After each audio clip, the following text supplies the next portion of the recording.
আসসালামু আলাইকুম। বাংলাদেশের ক্ষমতা এটুকুই ভাই, বাংলাদেশের ক্ষমতা 160, 170, 165। এই খেলাতে ভাই বিশ্বকাপে কোনো কিছু আশা করেন না। এই খেলাতে আপনি যে বিশ্বকাপে কিছু করে পারবেন এরকম কোনো আশা করা কিন্তু ভুল।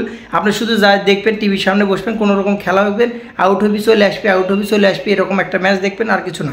টি-20 বিশ্ব ক্রিকেটে তারা 200 রানের এখন চেস করছে, যারা মনে করে 165, 60, 10 ওভারে করে নিবি ভাই। তারবি সেটের মতো ব্যাটসম্যান, মার্গুগের মতো ব্যাটসম্যান যদি থাকে টিমে, তো 250 রান নর্মালি হয়ে যাবে। এই টিম নিয়ে, এই খেলা নিয়ে আপনি বিশ্বকাপের দান কখনো আশা করেন না। ক্রিকেটের মোনালিসা এবং নাজমুল হোসেন শান্তি আপা, এই দুজন মুক্ত বাংলাদেশ ক্রিকেট চাই। বাংলাদেশ ক্রিকেটের টিমে টি-20 বিশ্বকাপে লিটন কুমার দাস এবং নাজমুল হোসেন শান্তবিহীন একটা বিশ্বকাপ স্কোয়াড চাই। সোজা কথার এক কথা, কারণ এতে হবে না ভাই। নাজমুল হোসেন শান্তি আপা টানা টি-20 শেষ যদি 5টা ম্যাচ দেখেন, তার আপনি কোনো 50 তো নাই, 30-এর আশেপাশে ঘরেও নেই, জোড়া সংখ্যা নেই, স্ট্রাইক রেট 100-র নিচে। ক্রিকেটের মোনালিসার কথা তো বলার কোনো অপেক্ষায় রাখে না।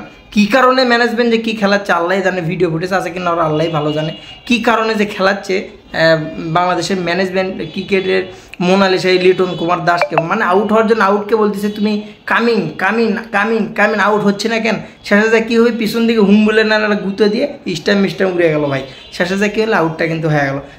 আউট হোক, মনে করেন লিটন দাস ক্রিকেটে খেলবেন নামে, মাঠত নামে মনে ডাকে, আসেন আসেন আসেন, এমন।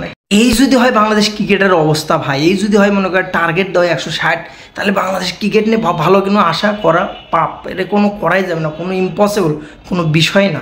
তো সব মিলিয়ে যেটা বলা যায়, তো এই হৃদয় এবং জাকির আলী ভালো ব্যাট করেছে, কিন্তু এই ভালো ব্যাটিং বলে না ভাই। কারণ যদি এই যে রানটা করেছে, তারা যে লাস্ট টাইম পর্যন্ত ব্যাটিং করেছে, সেখানে রানের স্কোর হচ্ছিল 180, সে জায়গাতে রান হলে 160। এই টিম নিয়ে বিশ্বকাপে কোনো রকম আশা করেন না। লিটন কুমার শান্ত মুক্ত বাংলাদেশ ক্রিকেট টিম চাই।